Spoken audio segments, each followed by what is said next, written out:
What follows if you don't think that any religion is true? Well, the answer is simple. Nothing. Nothing follows if you don't think any religion is true.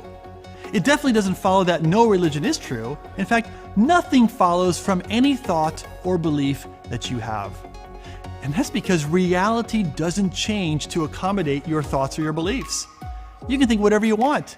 It doesn't make it true. Reality doesn't change to accommodate your thoughts or beliefs. The irony of a theist saying this seems somehow lost on him. Let's do this.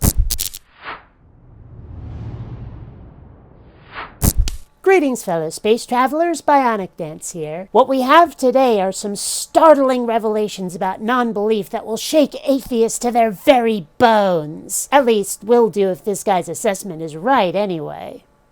The question that becomes important is this: what's the true state of affairs about reality and about religion? Is there any religion that's actually true and not just true according to one's own sort of personal beliefs?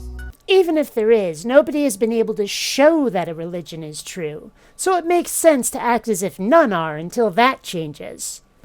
Now, you might be tempted to think, well, no religion is true, and that somehow would absolve you from committing to any particular worldview or having to defend any particular beliefs. But here's the thing. Even if you don't think any religion is true, that doesn't mean that your view of reality necessarily makes sense. Well, it's gonna make more sense than some of the truly goofy crap religions expect of us. The dress codes, the food restrictions, the roles of men and women, the expectations of behavior that have nothing to do with whether we're making people's lives worse, the insistence on actually making some people's lives worse because of some arbitrary trait they possess. And that's not even getting into the supernatural magical stuff that sounds like bad fairy tales and campfire stories. Magical creatures, souls, the afterlife, resurrections, transformations of food items, and so on. Religions seem pretty darn goofy when seen from the outside. If you think no religion is true, then your most likely worldview is naturalism, which is the belief that nature is all there is. In other words, you will think there's no God, there's no angels, there's no souls, there's no afterlife. But even this view doesn't get you out of the woods, because that worldview entails three, what I would call incredible assertions. Well, here we go. This is where he starts giving us the bad news, the positively earth-shattering reasons why our worldview is terrifying. First, if you believe in naturalism, if you don't believe any religion is true, then this means that the universe came into existence by itself. Oh my gosh! The horror!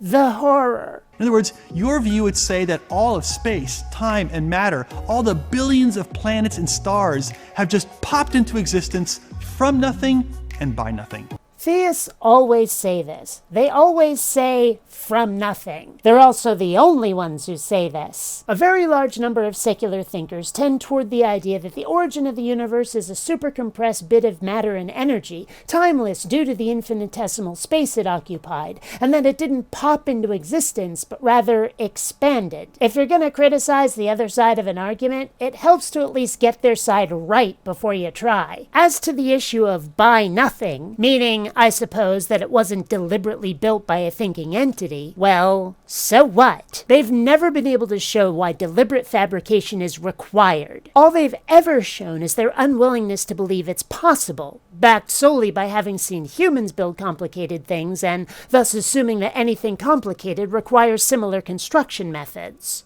Now, you may not believe in religious claims, but you're going to have to consider whether there's any evidence that such an incredible feat can actually occur. He says that like it's some sort of bet you didn't think of that reasoning, as if most atheists haven't already been over it before, and as if it would make us go, whoa, oh my gosh, mind blown. Guess that means God is real, huh? More likely, this is an idea that would shake his world, and he can't understand how anybody else could possibly accept it, which is pretty common among religious people I've found, this living in an echo chamber bubble where they think everybody's going to think as they do, so their arguments and viewpoints will affect everybody the same way. Newsflash, no.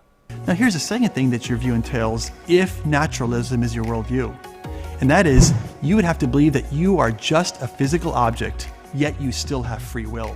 I don't believe that.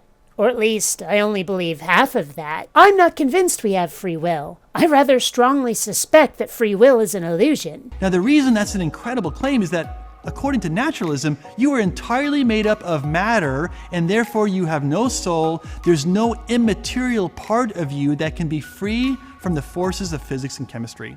And if I were making the claim that we have free will, this would be a problem for my position. Granted, the idea that we all are just a product of nature, that ourselves, that myself is really just a program in a meat computer is a tiny bit unflattering. But I've seen no evidence to the contrary. I see no evidence to think otherwise and won't until such is presented to me. Again, this naturalistic idea scares him, not me, and I'm about as secular as they come. Reality is reality, like it or lump it. But I suspect you probably believe that you do have free will. You probably think that you have freely reasoned and used logic to conclude that no religion is true.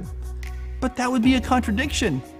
You can't have free will and free reasoning abilities that are not determined by physical laws and chemistry if you're just a physical object. I want you to look at his face here. See the smug grin as he thinks he's thrown us a gotcha. But here's the thing.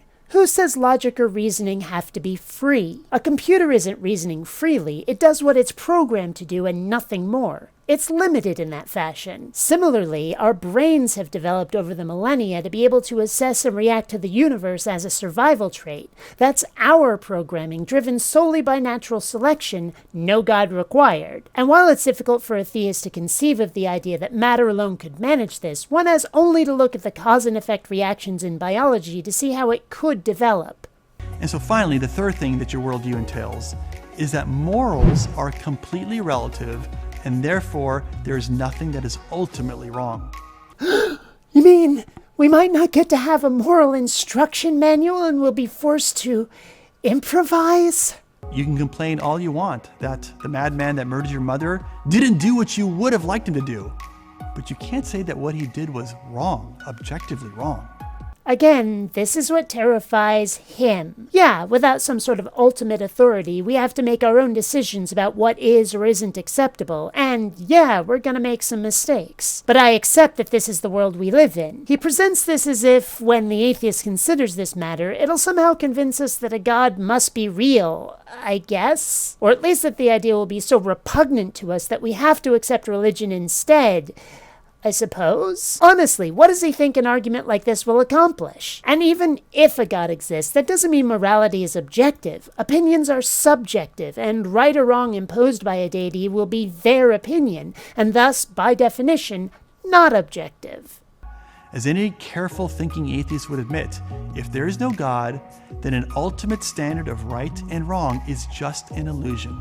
So if you don't think any religion is true, keep in mind that it doesn't follow that your view is correct.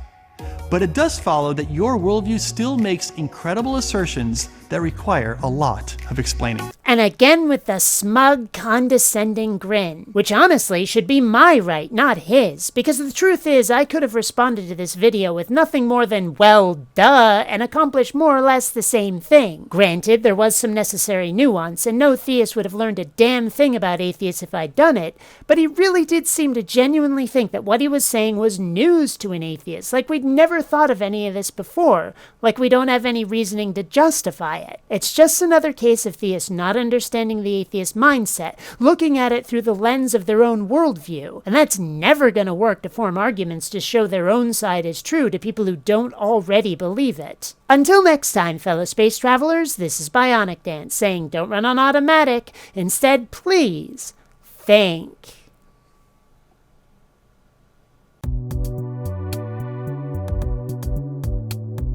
Attention citizens, failure to contribute will result in suspended oxygen privileges. Attention citizens, failure to contribute will result in suspended oxygen privileges. Attention citizens.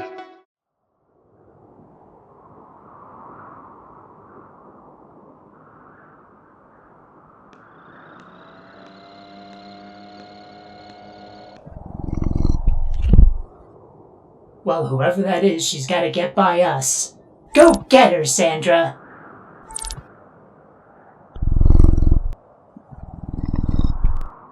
Schmoozer the Schmoozerian? Good evening.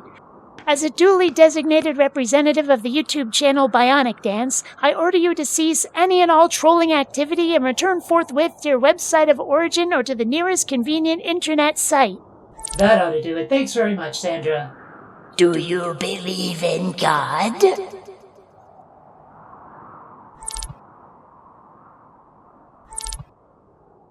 No? Then subscribe!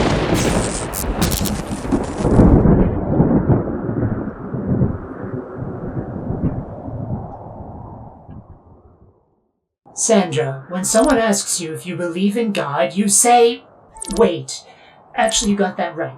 Never mind.